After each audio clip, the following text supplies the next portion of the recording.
Okay, one, two, three. Lucas, welcome to the first BJJ Eastern Europe podcast. What's up? Yeah, what's going on, guys? Thanks so much for having me. Really appreciate it.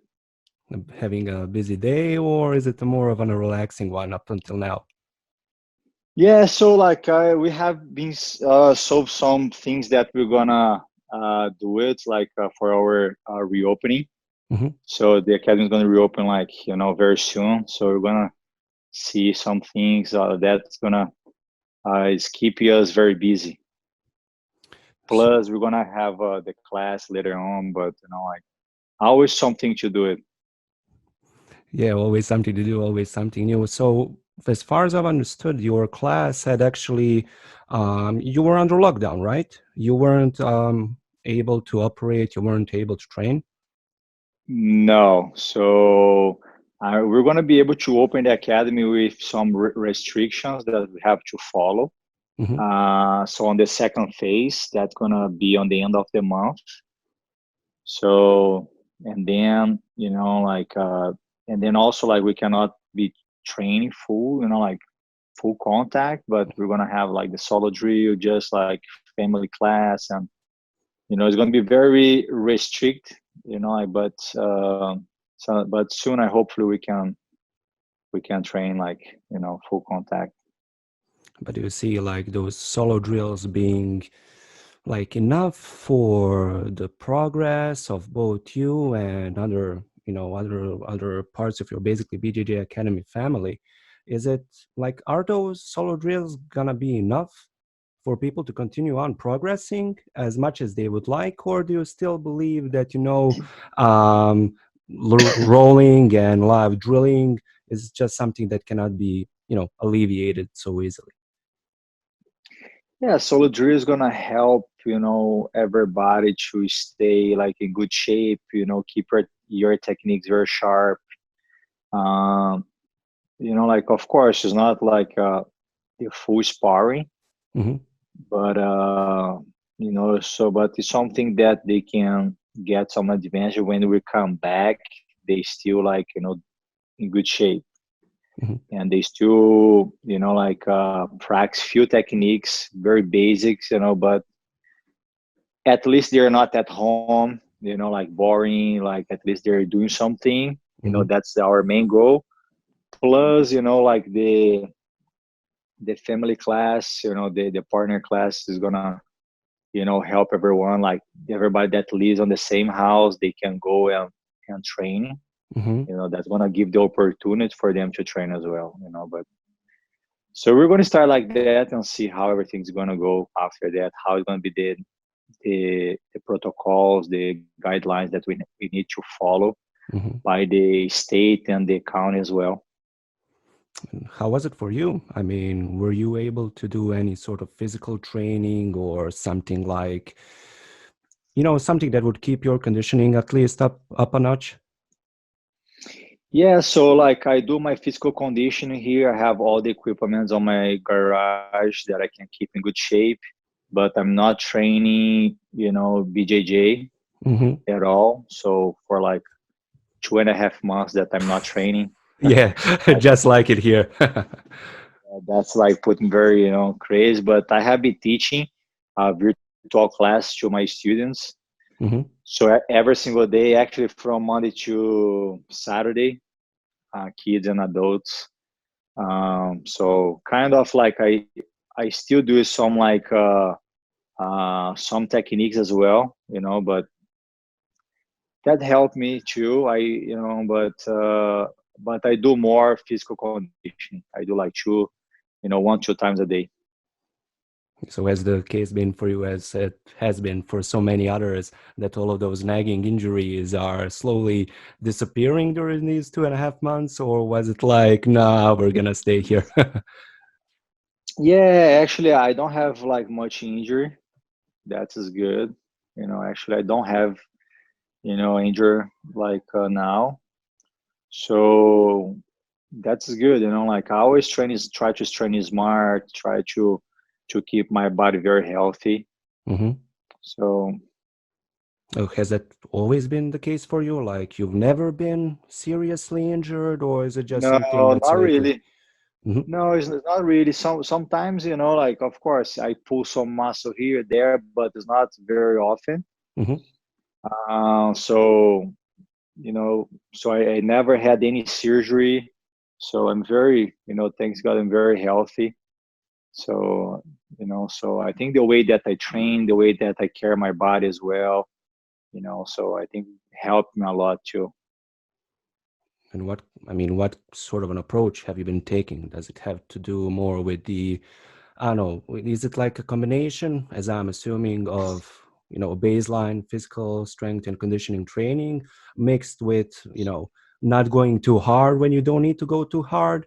Or is it a case for something else that's helped you? I mean, stay free of those injuries. I mean, pulling a muscle here and there, if that's the worst thing that can happen, I would take it any day. Yeah, so actually, like I think the strength conditioning helps me a lot because my coach KP, Kevin Perret, he always like put the program for me Hmm. that helps me on my body so many ways. Besides, put me very strong and explosive, put me very ready to compete. So he like put also like some exercise that I can put my joints stronger. So he does this really really well. So I have Hmm. been work out with him for the last like 11 years.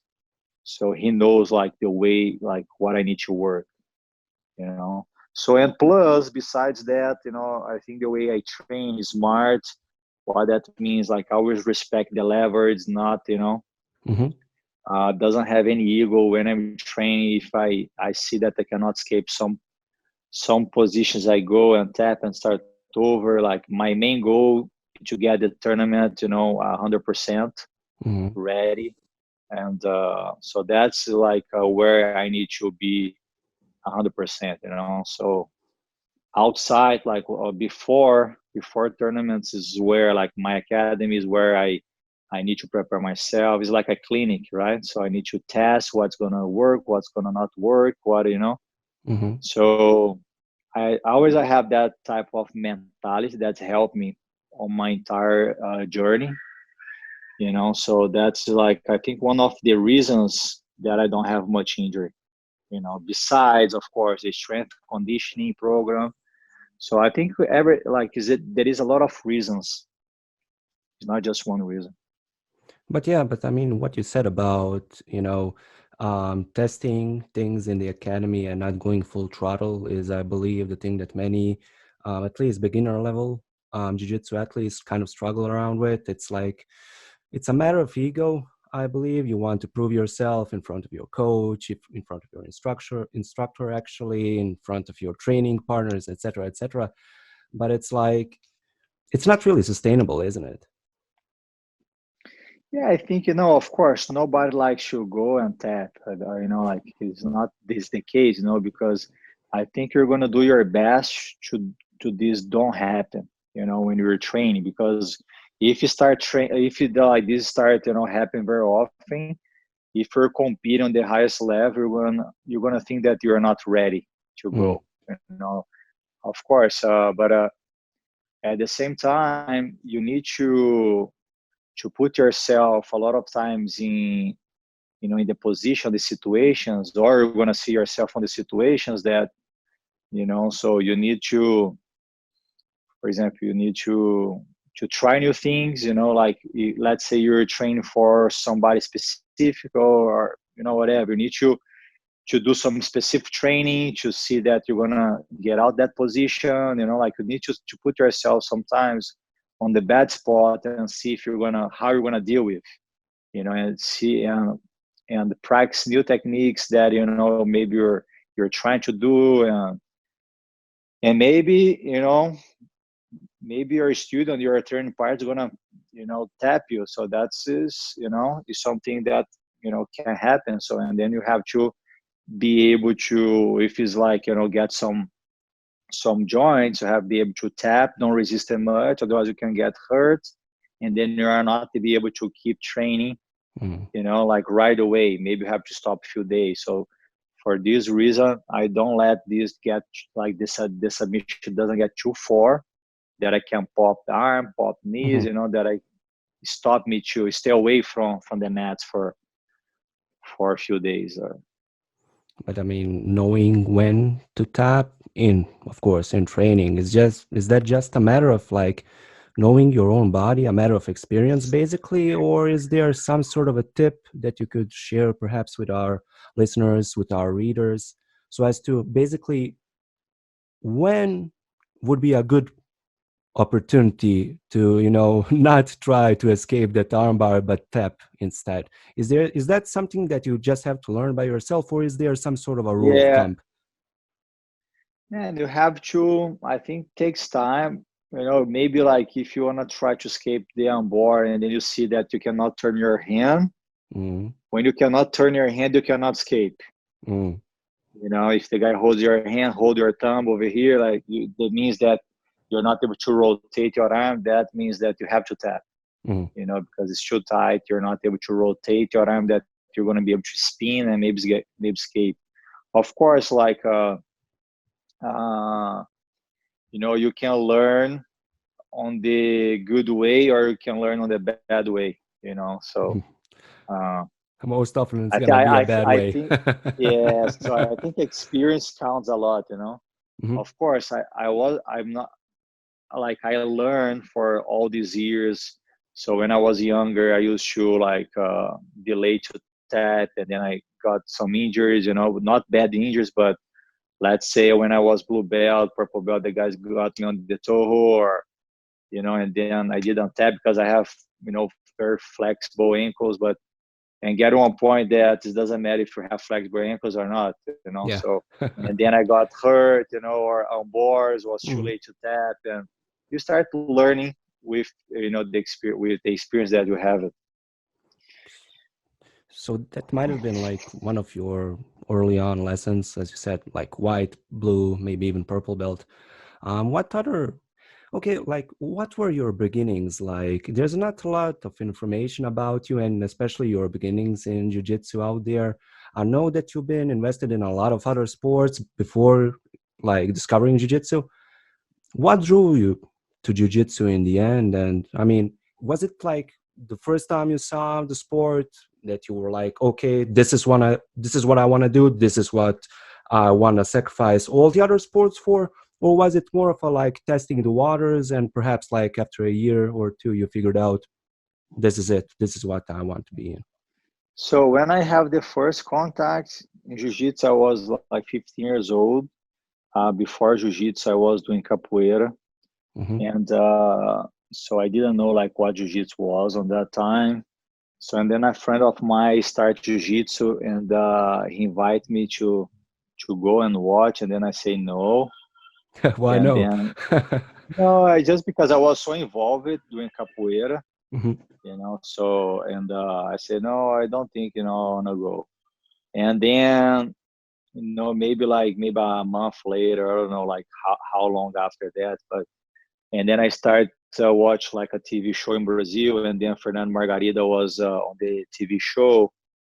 So he was preparing himself to compete the Pan Ams in 2000. So and then that's the time that I saw Jiu the first time, and then I saw uh, the guys video him doing his conditioning, all his routine, BJJ training, and so and then I start follow more the TV show, and then after that like maybe like few episodes, and then I call my friend that invite me to train. I say, hey buddy, Can I are you come? still doing are you still doing jiu-jitsu? He said, yes, I still there, so let's go there. I say, okay, let me try it. And then I tried. I said, man, I fell in love. I said, man, that's what I want to do it. And then I started training jiu-jitsu, and then I was doing capoeira as well at the same time. And then little by little, I got more involved with training jiu-jitsu. Get like I started training more, not just one class. I started doing like 2 classes every day, start competing, and then I stop capoeira little by little.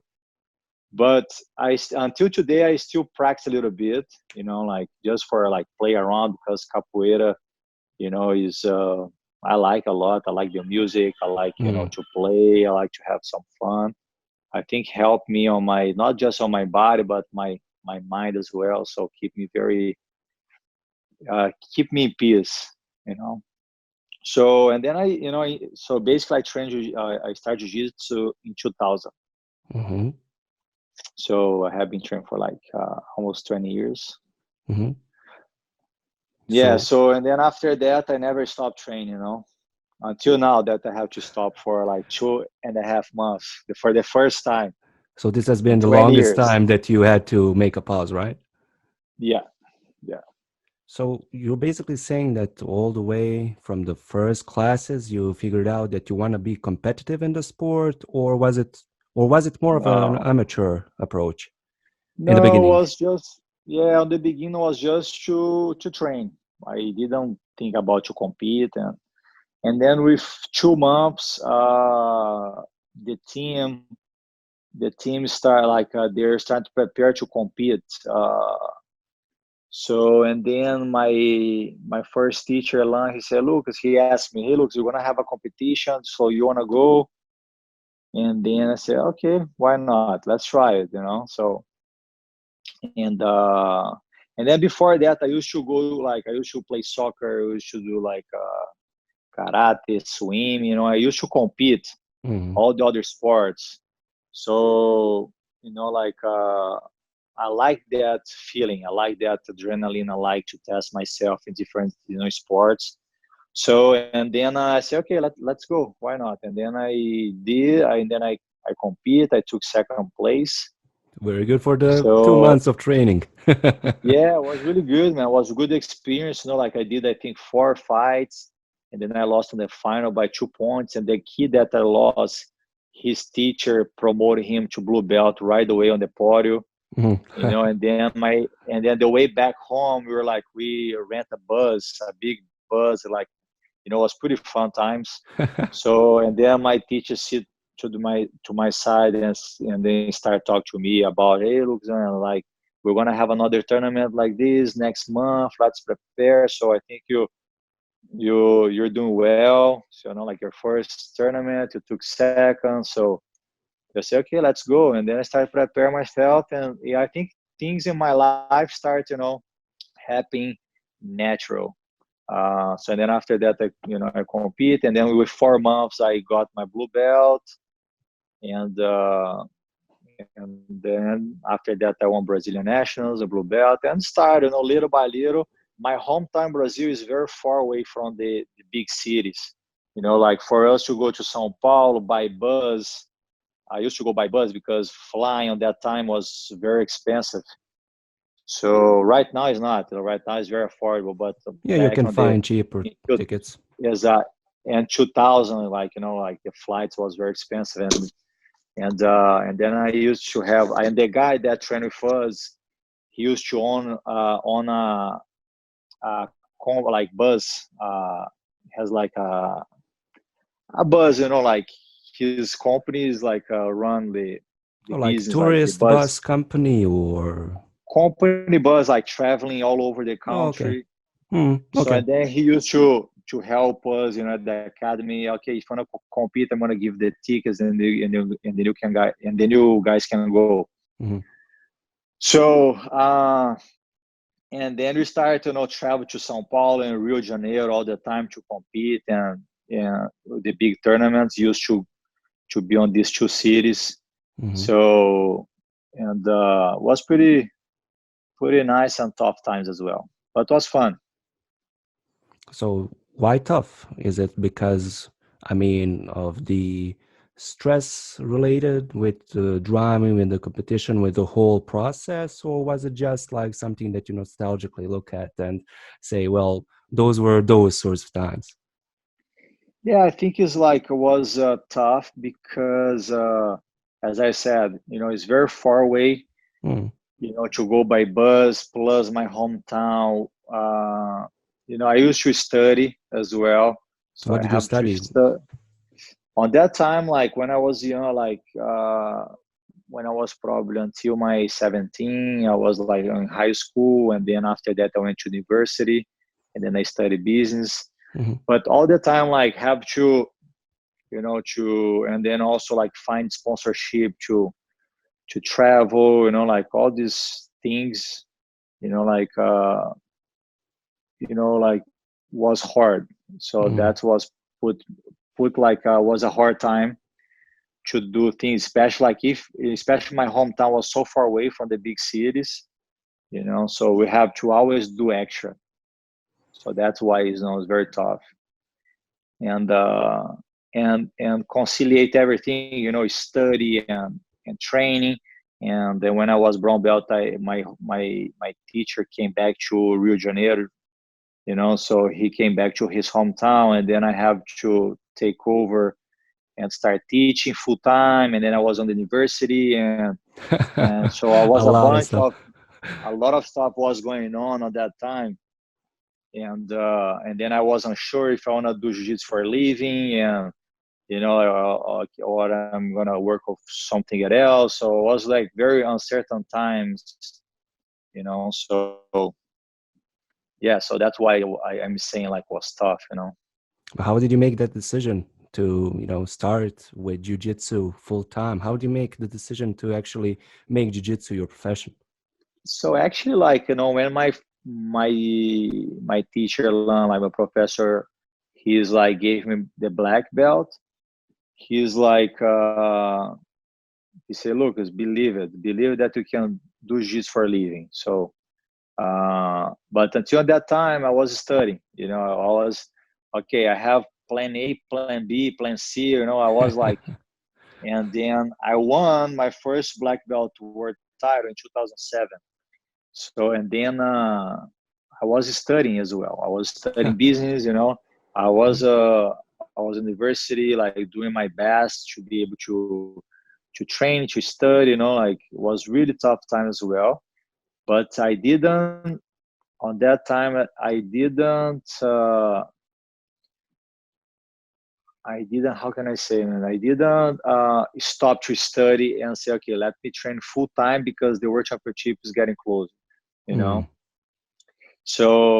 But I remember that I was studying until June. In Brazil, we have like, I was studying until June, and then we have like July, month of July is like a vacation, Hmm. and then we had the World Championship here in US for the first time was end of August, I think, or beginning of September, something like that. I think was end of August. And then as I was in vacation, and then I started intensify my train. Hmm. So and then I start training a lot. So that helps me to keep not just focus, like study and train. I was focused just training, so that helped me too. Hmm. But and then as soon as I won the World Championship 2007, uh, and then I say, okay, I think I can do jiu-jitsu for a living. I can now, like I won the World Championship. Now the thing is going to start happening.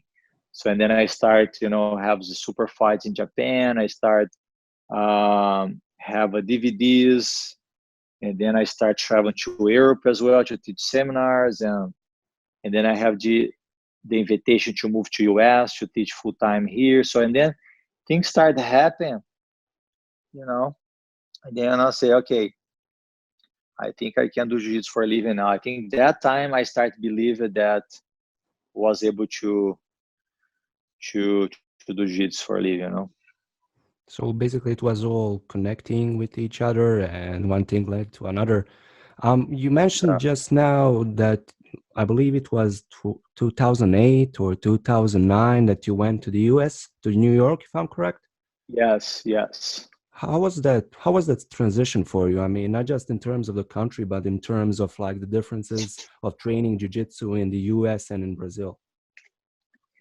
Yeah, on that time, on that time the training, like when I moved to New York, and then I was like, I never trained. For me, it was really tough because of the language. Like I didn't speak any English. I was in Brazil already study, but I didn't speak any, like the way that I can speak now. But like I knew just the simple words, Mm-hmm.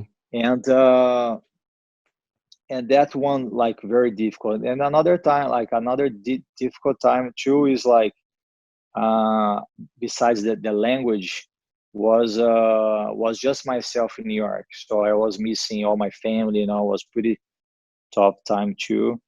Uh, so and then the besides like the training partners, my student in New York on that time, I was training most of the time with lower belts. I have like very good training with Babs, one of my friends that he used to teach with me Mm-hmm. as well. But besides him, most of my student was like blue, purple. So and then little by little, I start create champions over there, right? But as I used to train on my hometown Brazil, that I didn't have much high level training, I knew already how to train smart, and and you know and and then I think it's like this, like I start to learn how to train smart since I was young, because like as I said, I mentioned, I was far away from the from the big cities, that on my hometown wasn't very famous. We didn't have uh, much good guys from my city on that time. Mm-hmm. So most of the time, most of the guys that are training on that time was just doing jiu-jitsu for hobby, and was just myself, Thiago, and Gabriel. Like maybe myself and two or three guys was just like travel to compete. So when I moved to New York, I just see myself on the same situation that I was on my hometown, you Mm-hmm. know. And then I started to train the same way. I started to keep training the same way that I used to train in Brazil. And then little by little, the level in New York started getting better. My students started getting better little by little. Started giving me good training, and then I start like speak a little bit more. Start speak a little bit better the Mm-hmm. language too. Start get used to be alone as well. I think you adapt. Everywhere. I Mm-hmm. think we can do that. Like if you have, like if you're in such a situation that you have to adapt, you will adapt. I mean, it comes Yeah, down for to that. sure. Yeah. So how does a very competitive world champion black belt adapt to training with blue and purple belts that are, I assume, at least at the beginning, training more for a hobby? How is it that you manage to train and still continue improving, and still continue to improve despite not the atmosphere, but the surroundings, and the academy in which you were training at wasn't so, didn't have so many competitive belts actually? I don't know. Maybe like I used to do a lot of specific training. I still do it a lot of specific training. I repeat techniques when I'm sparring on the Hmm. live train. I try to repeat the techniques over and over. I don't like to drill much when like I like to drill on the live train. So Hmm. I can explain that, but so I you know yeah. So the way that I'm trained is like this until today. Hmm. I do, like of course now at my academy is different. We do have a lot of high level guys. We have like world champions, Pan Am champions, but uh, I used to also to do like shark tanks. Hmm. Yeah. That all this kind of train like help me to building. to start building my game, to start building my confidence, start putting me ready for any battles.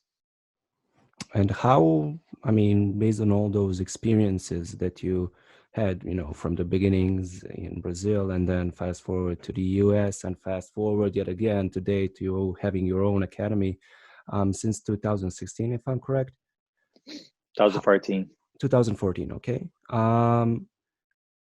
Through the lens of that experience, what is it that you're looking in for your students, except of talent and except maybe even hard work, that kind of tells you that these guys have something that it takes to, become really, really good? And actually, the better question would be, what do you expect from your students that want to become like really world-class competitors? Man, it's not everyone. A lot of times, the guys they wanted to become our champion, but when they see what takes to become our champion, they already, stop on the halfway. Hmm. So because I showed them the example, I showed them how needs to work hard to become our champion. Because I train the way I train, you know, since like, man, for a long time. Even though I have more than one world title, but I train like I don't have any world title. Hmm. So I show them how my dedication is.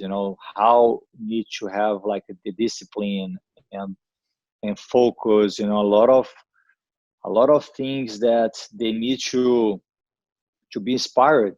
They need I try to lead by example. I think that's the best way. It's not the only way. So and a lot of times, so few students are going to be able to do it. Some other students were not going to be able to do it. Of course, it's not every student wants to become a world champion. A lot of like majority of the students, they just want to go and have fun and train and learn the art. And few students, they want to become a world champion. Hmm. So that students, I try to inspire them and try to give a good example and lead by example and show them how I work. So how I work, they have to work as well, Hmm. or even more. But at least they have to do what I do. Hmm. So Oh, oh, sorry about there that. goes the camera.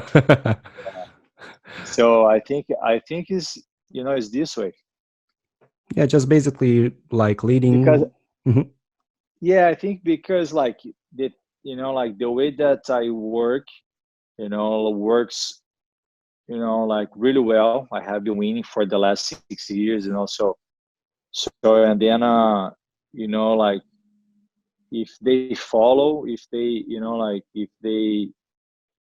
if they do what I do, the chance for them to become a world champion is higher, right? Mhm.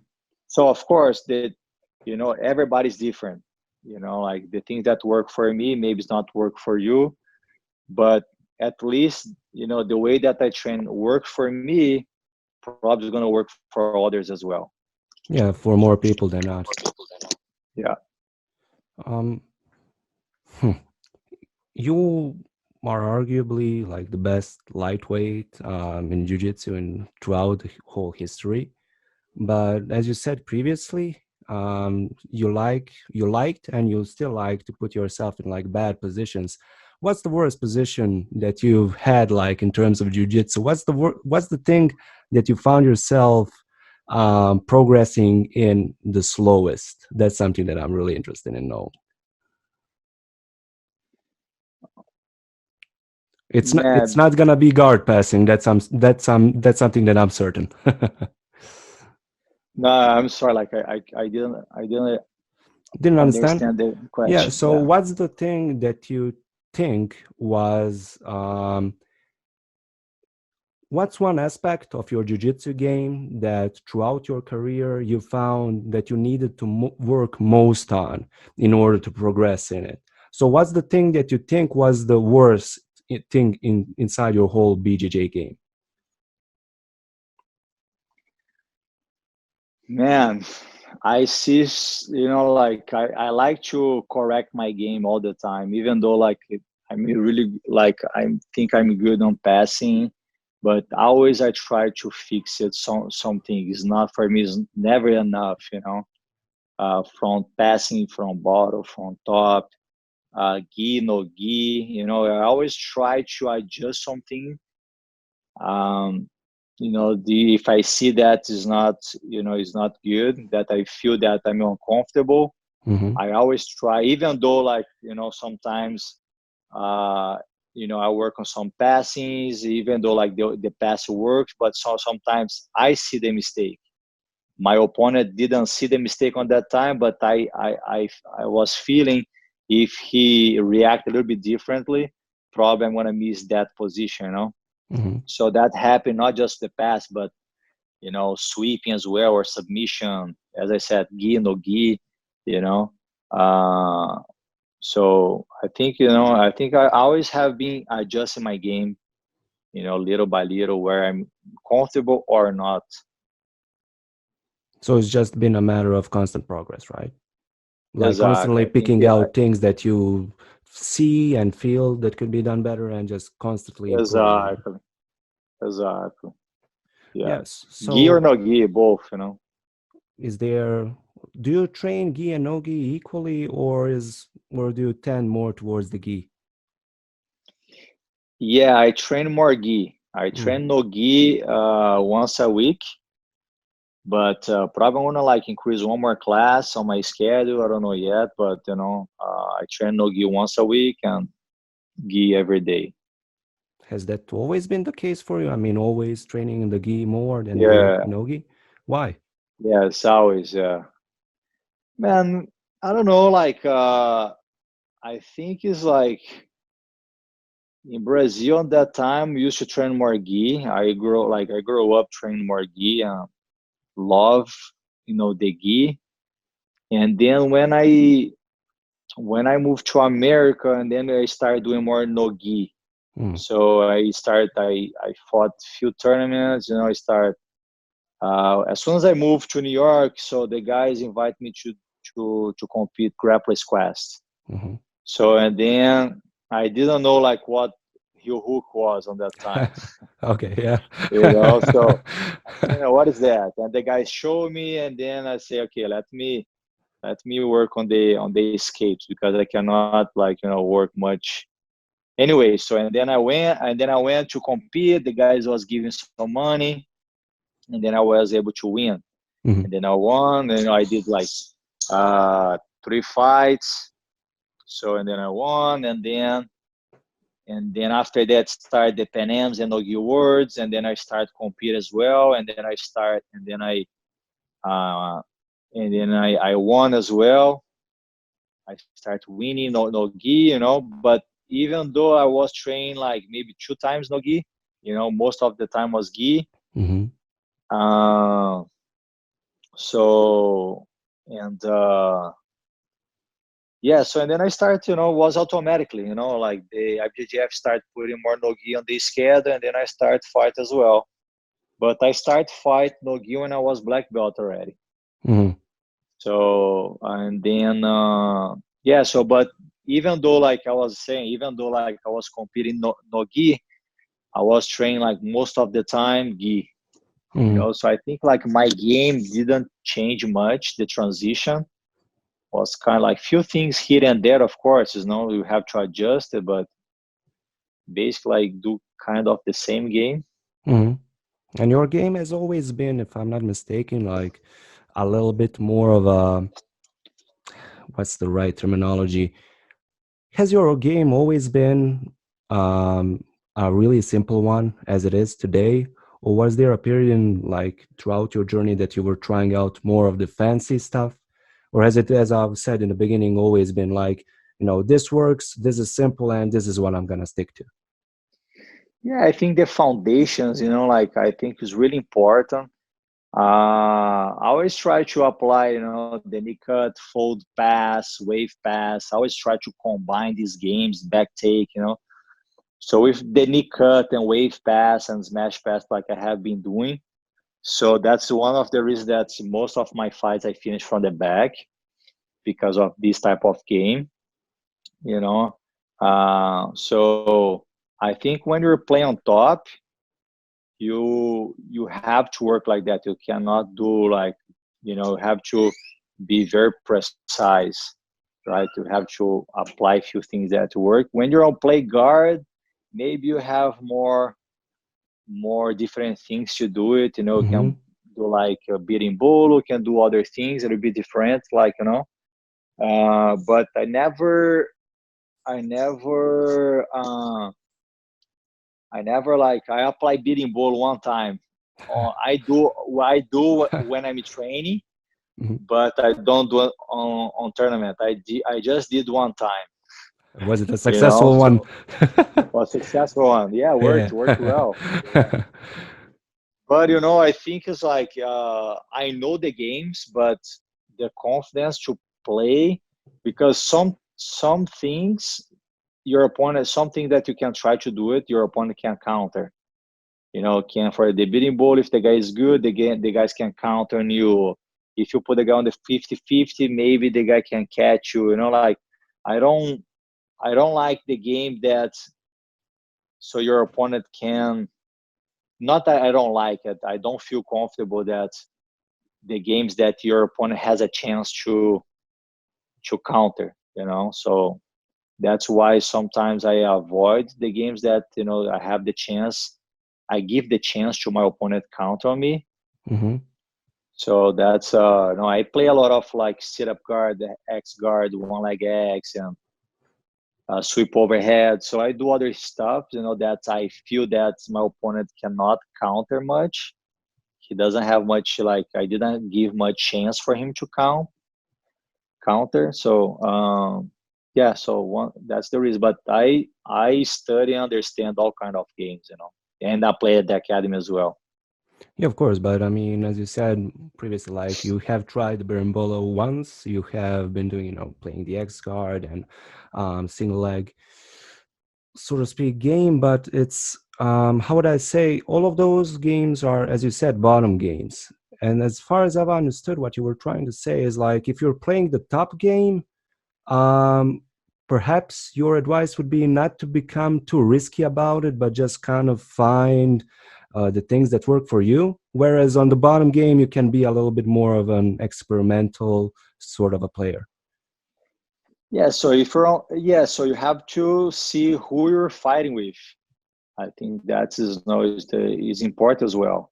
Sometimes you can open your game a little bit more with certain person. Sometimes with other ones you cannot open much. I think is different who you're fighting with. Uh, for example, when I'm passing, I like to switching side to side. I like to do.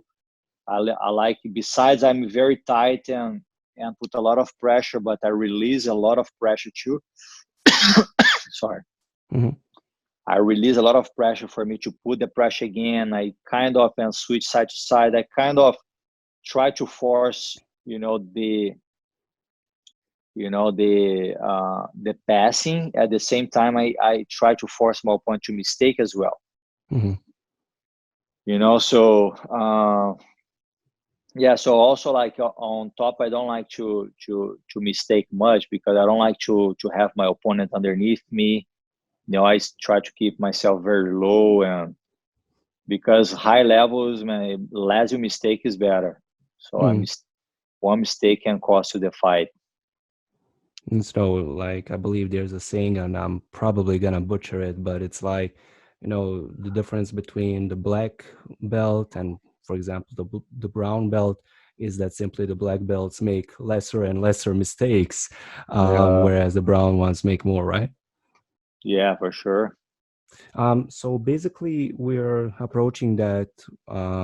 What was the time? It's like half past 11 almost here, and I believe it's like half past 5 over there, right?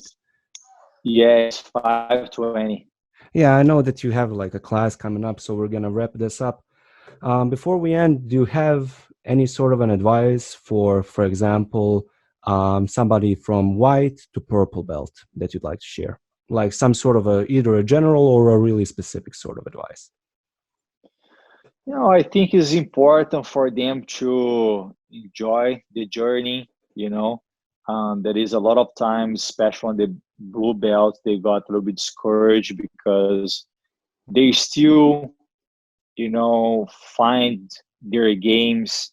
A lot of times the guys got promoted to blue belt, and and uh, and they see themselves like still on the bad spots over and over, get submitted, but it's part of the journey, right? So that's they have to think about also, they besides they practice their attacks, they have to learn really well their defense. Their defense have to be very sharp. Mm, That's going to help them a lot. So when they start training, focus not just on the attack. Focus a lot of details on their defense as well, from everywhere, from the mouth, from the side, because is where they're going to see themselves all the time, for a long period of time, right? mm, Especially with the higher belts that they're trained with. So, and for them also to don't get dismotivated and discouraged, because tough times that everybody had, like I had when I started. Everybody has, their tough times. Their tough, a lot of times you're going to be motivated to train. Sometimes they're not going to be much, Um, so, but like when they start, when they think to stop training, they're like always think about, okay, why I start training, so mm, that's the most important, and enjoy the journey as much as they can. I think it's important also the environment, with friends, with their teammates. I think it's a bunch of things that are involved, when you're training jiu-jitsu. Like go to the academy, have some fun, talk to everybody. Uh, if you have a good day, awesome. If you have a bad day of training, is awesome as well. Just how, always keep in mind that tomorrow there is another chance for you to come back to the academy and do better than mm. you did, yesterday.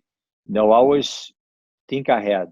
Think positive and keep yourself, hungry to learn.